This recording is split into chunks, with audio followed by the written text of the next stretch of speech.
Hora do nosso primeiro tempo do esporte. Abner Luiz chegando por aqui para trazer os destaques da edição de hoje. Abner, bom dia para você. Bom dia a você, bom dia a todos. Uma semana para lá de abençoada também. Vamos bater bola? Vamos, falando de vitória. Olha, ontem no Mangueirão, com a presença mais uma vez do Fenômeno Azul do Brasil, o Remo venceu o São Paulo e o Leão conseguiu marcar o gol no finalzinho do jogo. Bora começar por aí? Viver de novo a emoção de ontem de uma vitória gigante pela Série A do Campeonato Brasileiro. Acompanhe. A emoção de Diego Hernandes. A festa da torcida azulina. Um dia marcante no Mangueirão. Léo Condé e Dorival Júnior, dois treinadores que chegaram em busca de uma vitória para diminuir a pressão no Brasileirão. E certamente era o que o torcedor azulino pedia em oração. Mas para encarar o São Paulo, o Remo chegou com alguns desfalques. Léo Condé não pôde contar com o atacante Jajá, cumprindo suspensão, e o goleiro Marcelo Rangel, com lesão no joelho esquerdo. Coube a Ivan assumir a responsabilidade na meta remista, e ele teve que mostrar serviço logo no primeiro minuto de jogo, nesse chute de Lucas Ramon. Ivan também foi bem demais para defender no rosto a finalização de Arthur, salvando o Remo mais uma vez. Na resposta do Remo, Vitor Bueno não foi feliz na finalização. Já Patrick acertou a trave. Nos minutos finais da primeira etapa, Ivan fez grandes defesas. Na cobrança de falta de Arthur e, na sequência, pegou o chutaço de Cédric. É um jogo muito difícil, o São Paulo é uma equipe grande também, é uma equipe que costuma dar trabalho, principalmente dentro e fora de casa. Eu acho que a gente tem que melhorar alguns requisitos, principalmente acho que finalizar um pouquinho mais, mas a gente vai conversar agora com o treinador, com o Léo, ver o que ele passa pra gente tentar buscar o resultado que a gente está jogando na nossa casa, diante do nosso torcedor, e a gente precisa muito dos 3 pontos para saindo cada vez mais dessa zona incômoda. O Remo voltou melhor para o segundo tempo. Teve até pedido de pênalti em Iago Pikachu. O árbitro não marcou nada e ainda deu uma bronca no técnico Léo Condé. Nessa jogada, Pikachu parou em Rafael e Aleph Manga sozinho furou. Menos mal que foi marcado impedimento. O São Paulo chegou a tentar com Caleri em uma rara finalização na segunda etapa. O jogo foi se encaminhando para o fim. E Diego Hernandes, que queria se despedir do Remo, estava desolado no banco de reservas. O contrato com o clube azulino vai até o fim de junho, sem perspectiva de renovação. Já nos acréscimos, ele foi chamado para entrar, bastante emocionado. E foi ali, da beira do gramado, que ele viu isso aí. Marcelinho acertou um bom chute para dar a vitória do Remo por 1-0 sobre o São Paulo. Em cima, Marcelinho!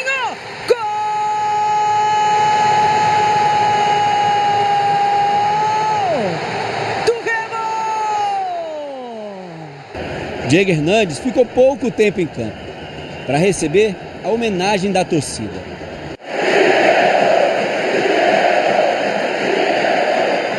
O futuro de Diego Hernandes é incerto, mas certo mesmo é que o Remo vai para a parada para a Copa do Mundo com uma vitória que traz tranquilidade para a sequência do trabalho do técnico Léo Condé. Um grande jogo, contra uma grande equipe, soubemos esperar ali e graças a Deus a gente não desiste nunca, eu costumo falar isso. Nos minutos finais pude fazer um gol muito importante, esses 3 pontos, vai ter uma parada agora, eu acho que a gente fica 3 pontos para sair da zona, então temos esse tempo aí para trabalhar e evoluir cada vez mais. Muito bem, assim foi a vitória do Clube do Remo. Quando eu digo vitória gigantesca na abertura aqui dos trabalhos, é porque você venceu um São Paulo, um tricampeão mundial, com uma camisa pesada, com um técnico que recém treinou a seleção brasileira, que está embarcando hoje para os Estados Unidos em busca de mais uma taça. Não é todo dia que isso acontece, por um time que precisa de uma afirmação na competição, que é testado a cada rodada, que não passa ainda uma segurança para o torcedor de que ele vai ao estádio, vai ver o time dele vencer, e dentro de casa, o que é incomum nessa Série A do Campeonato Brasileiro. O Remo não faz uma campanha dentro de Belém que todos nós esperávamos, que em Belém fosse garantido e lá fora que fosse sofrer, mas não.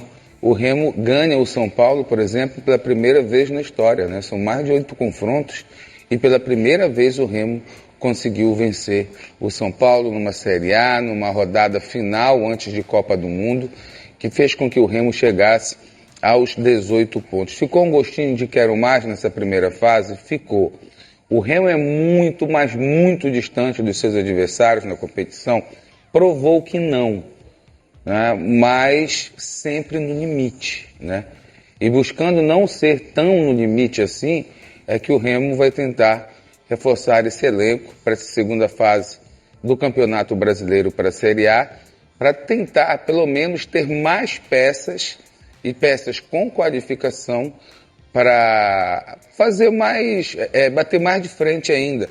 Que ontem o Léo Condé, inclusive, falou na sua entrevista coletiva que o Remo jogou de igual para igual com o Palmeiras, jogou contra o Grêmio, ganhou do Botafogo fora, foi ao Maracanã e não deu um vexame, perdeu, é verdade, para um Flamengo que briga pelo título junto com o Palmeiras. Então, ficou o desejo muito claro do Léo Condé de qualificar mais ainda essa equipe. Mas uma conversa para a gente ter um pouco mais lá na frente, quando o Remo começar a anunciar, ou quando nomes, de repente, começarem a vazar aí de possíveis contratações para a próxima, eu ia chamar para a próxima temporada, mas não, para o próximo momento da temporada. O Remo que tem pela frente, além da Série A do Campeonato Brasileiro, a Copa do Brasil, que já inicia no início de junho, 1 ou 2 de junho. Nós vamos ter aí esse jogo contra o Santos na Vila Belmiro, mas a volta pela Série A do Campeonato Brasileiro, ela irá acontecer entre o dia 20 e 24 de julho, em São Paulo. O Remo volta para a Série A e pega o Corinthians, essa merenda lá em Itaquera. Se o diretor permitir, voltando ao jogo, ontem o Remo teve no primeiro tempo principalmente, uma grande dificuldade de chegar ao ataque. Não obstante ter esses dois lances que acabamos de ver seguidos, inclusive, com o Vitor Bueno perdendo um gol, e não é esse cara, não é um camisa 9, né? Ele ficou ali meio que falso 9, e também a bola na trave do Patrick, que ontem jogou muita bola, mas a falta do Jajá, que estava fora do jogo, como a matéria mostrou, em virtude da expulsão no jogo anterior, isso aí fez com que o Remo ele brigasse no meio de campo, se esforçasse bastante na marcação, principalmente aproximando as suas linhas, mas não conseguisse contragolpear, né? Esse jogo de transição que o Remo fez durante todo esse primeiro turno, aí podemos dizer assim. E isso incomodou o torcedor, era um erro de passe, um time que é um dos piores times de troca de passe no campeonato, porém no segundo tempo o Remo ele adianta mais as suas linhas, pressiona mais a saída de bola do São Paulo e a partir daí consegue levar a bola até o ataque sem precisar ser só em transição. E nessa luta, nessa busca, nas mudanças que o Condé fez, sempre levando esse time para frente, acreditando que a vitória poderia vir, e repito, sempre com muito esforço, o Remo conseguiu. E se tinha alguém nesse time que merecia fazer esse gol pelo que produziu em campo, principalmente na obediência tática, em fazendo 2 ou 3 funções em campo e no seu preparo físico, nós estamos falando de Marcelinho, que mais uma vez ontem foi um grande destaque e era a única válvula do Remo para chegar no ataque. Ele consegue, como lateral direito, se transformar num jogador atacante de beirada, fechar o corredor, fechar a marcação pelo meio e voltar. E outra, ele também consegue disputar as bolas na área, as bolas aéreas, né? Bem interessante isso. Foi um grande destaque. Ele não é um jogador de uma estatura grande para usar essa bola de cabeça. Os Marcelos estão se destacando no Remo, né? Exatamente. Não obstante o Marcelo também, Rangel está fora pela lesão. O que era uma grande preocupação, né, para esse jogo, não contar com o Marcelo Rangel. Só que o Marcelo Rangel não fez falta nenhuma, e aqui eu estou falando de uma forma... Só para dizer que o Ivan o representou muito bem, fez grandíssimas defesas. Ele tem uma qualidade, o Ivan, que além da estatura, ele é maior que o Rangel, a reposição de bola dele, eu achei ontem mais qualificada, esse famoso chute para frente como um passe, entendeu? Ele tem essa qualidade também. O Remo está muito bem servido de goleiro, olha, uma boa briga aí para esse restante da temporada. Quem ganha com isso? O time, né? Quem ganha com isso é o Remo. Como é que vai se dar essa parada para a gente contar para o torcedor azulino aí? Férias de 15 dias tá? Os jogadores terão férias de 15 dias, então cada um vai para a sua Vão cidade. descansar mesmo. Mas deve também ter aí um cardápio a ser passado, fazer um treininho outro Não ali. pode perder também o ritmo. E depois, 40 dias de treinamento, aí é o período em que o técnico Léo Condé vai fazer o treino do sistema de jogo que ele bem entender, apurar ainda mais essa parte física, porque o problema do Remo não passa por parte física, pode ter certeza disso, o time corre muito dentro de campo, e receber os reforços, né, que o Remo pretende ter para essa segunda fase da competição. A informação que eu tive é de 6 a 8 jogadores, já que muitos vão deixar o Remo. Essa semana agora, entrou no acerto com o Remo vamos lá, vamos por parte aqui. O Monte, né? O Cufré também entrou com acerto com o Remo. O Kaique, há uma expectativa de que o seu empresário ou o Fluminense o empreste para o futebol da Rússia. Aí ele seria o sexto, caso seja anunciado essa semana a sua saída. O Carlinhos é mais um jogador que deixa o Remo.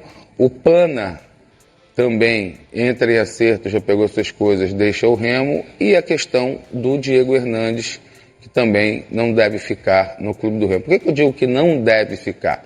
Porque o seu contrato vai até o final de junho, né? Então, nós não vamos ter nenhuma atividade no Remo nesse mês de junho. O Remo não vai jogar, você vai jogar no final do mês de julho.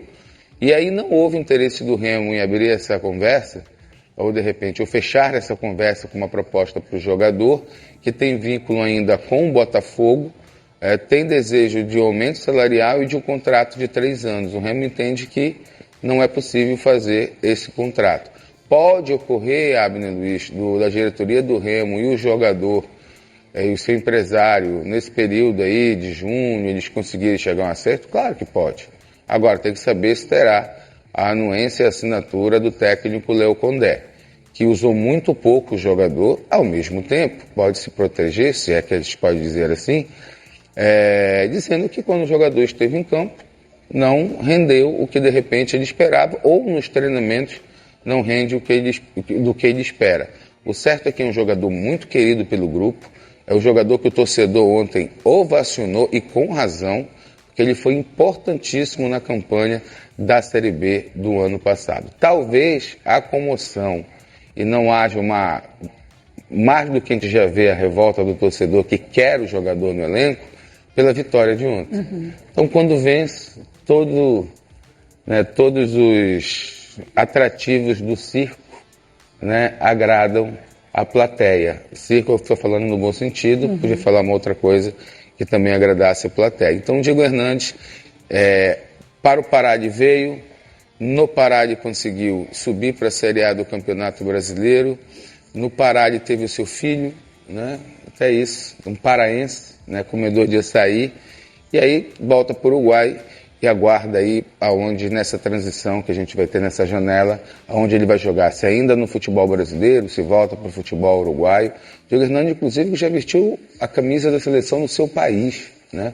E é um bom jogador bom na bola parada, cobrador de falta, mas para o Condé, no momento, não serve. E se não serve para o Condé, que é ele que escala o time, também não serve para a diretoria. Ontem na coletiva, o Condé até fez uma fala que me deu uma certa repulsa na fala do Condé ontem. Quando perguntado a respeito desse assunto, ele disse que assuntos contratuais, se vão acontecer ou não, pertencem à diretoria. Como se ele não indicasse o jogador para a diretoria contratar. Então, se ele tivesse interesse, ele teria feito o pedido para a diretoria. Então, ele chegaria com a imprensa e diria: olha, eu tenho interesse no jogador, disse para a diretoria que por mim ok, mas há um entrave, nem entravear, porque eles não conversam sobre renovação de contrato já faz um tempo. Então, isso desmotivou o jogador, né, que não sei se isso também pesou para que ele não viesse tendo boas atuações. Bora para a classificação? Vamos ver como é que fica o Remo, né, depois dessa vitória.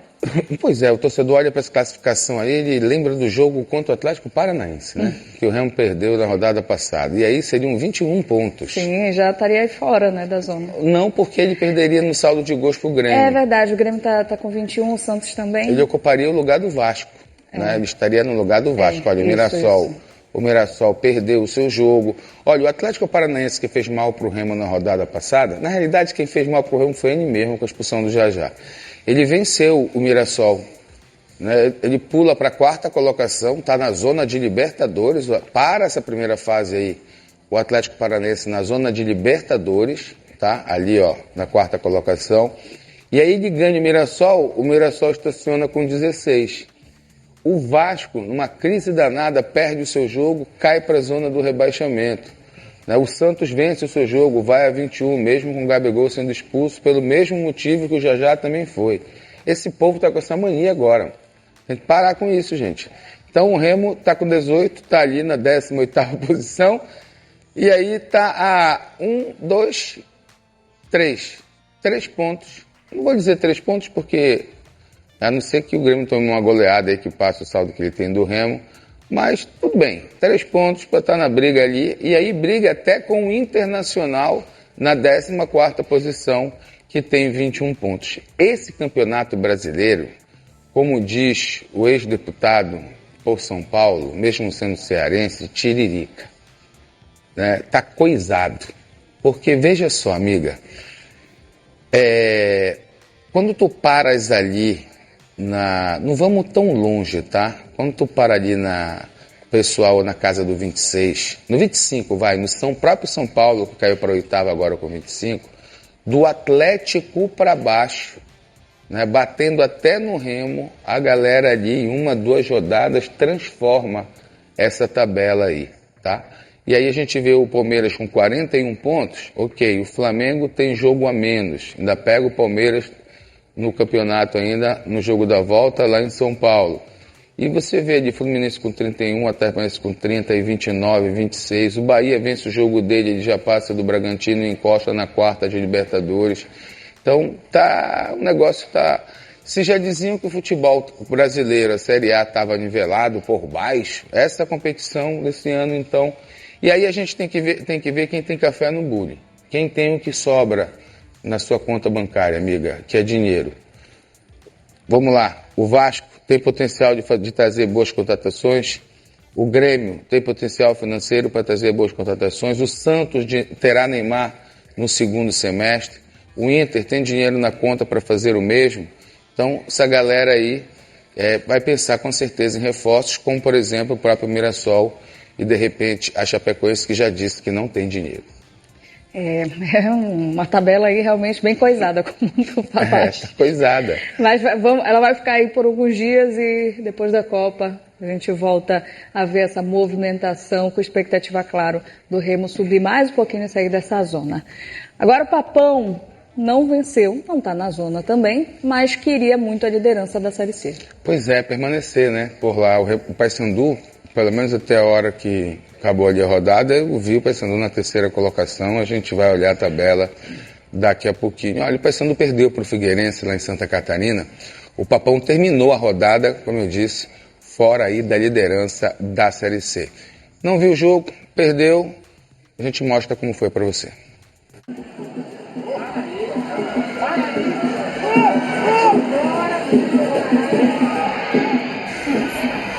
Porque tu, Deus...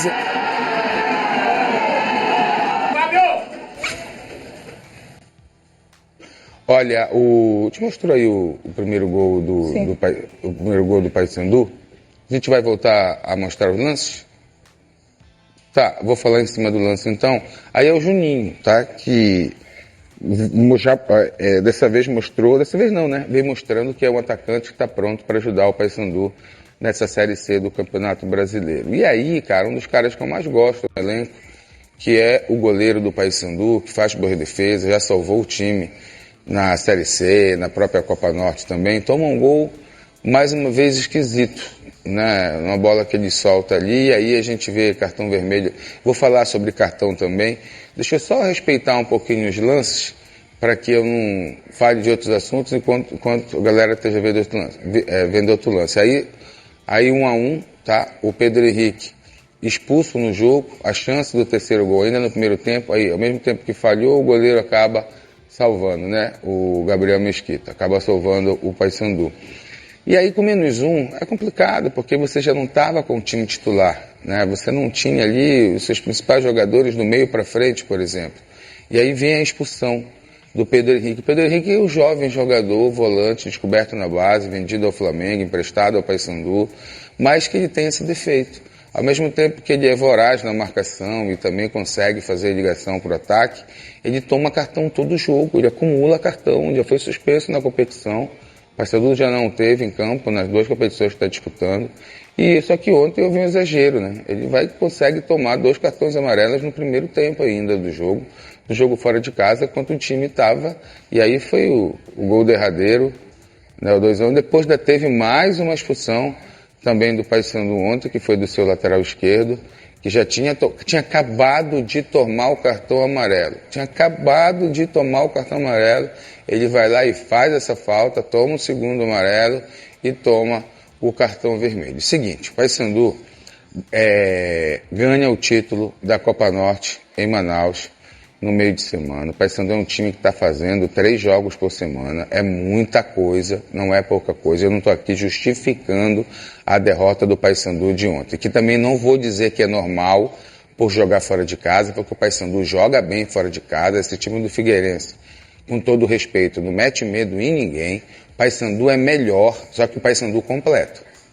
Não esse Paysandu que foi ontem para lá, meia boca, em relação ao grupo que entrou em campo, respeitando, logicamente, todas as peças que tem à disposição, o Paysandu, mas o Paysandu bom é o Paysandu completo, tá? E ontem não foi Marcinho, ontem não foi o seu centroavante, ontem não foi o Caio machucado, então o Paysandu teve várias baixas ontem, foi para buscar ponto, foi para esse jogo para buscar ponto. Ele abre o placar, surpreende positivamente a todos, o Paysandu então vai brigar no jogo de hoje, mas aí o jogo foi se tornando moroso, o adversário buscando o ataque. Aí você perde um jogador, aí não tem como. Você dá energia e dá gasolina para o adversário e buscar a vitória dentro de casa. E o Paysandu concedeu essa vitória aí para o Figueirense, que a gente vai olhar na tabela aqui a posição e vai mostrar um pouco do que está.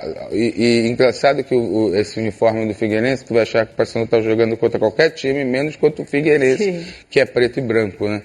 Olha aqui, vamos dar uma olhada. Nós estamos falando do Figueira. Está no 14º, Figueirense. Está na 14ª, tá ali, ó. Nem estou achando. Na 14ª posição.